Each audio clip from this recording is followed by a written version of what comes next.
গ্রামের অন্যতম একটা অন্ধকার আসতেছে এদিকে অন্যতম একটা পুষ্টিকর খাদ্য যেটা আমি খুবই ভালোবাসি খাইতে, আর খাইও আমি প্রচুর খাই, সেটা হচ্ছে কচুর শাক।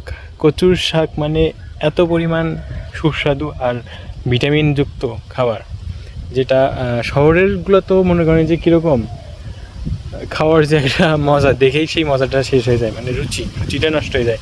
মানে বুড়া গাছ একদম গোড়া কেটে নিয়ে যায়, খাও মরা পাতা। আর গ্রামেরগুলো টসটসে চেহারা আপনি দেখায়। আমি এখন এখানেই অবস্থান করছে, এই যে কচুর গাছগুলো দেখতে পাচ্ছেন, এটা হচ্ছে কচুর শাক।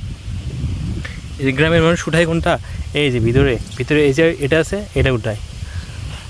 আর সবগুলো এইখানে অনেক কচুর গাছ আছে, সবগুলো কিন্তু অসাধারণ দেখতে। আর আমি বেশি সময় নিয়ে আসি নাই, চলে যাব, কিন্তু আফসোস লাগতেছে এইগুলা দেখে। এগুলা আমি এখন আসলাম নিচে, এসে দেখি এরকম। সো এগুলো কিন্তু অসাধারণ একটা খাবার। এই যে গ্রামের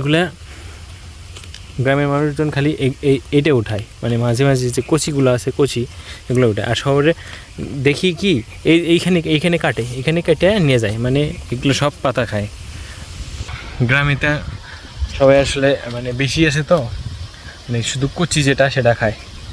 মানে থাকতে পারলাম না, থাকলে এগুলো সব খাওয়া যাইতাম।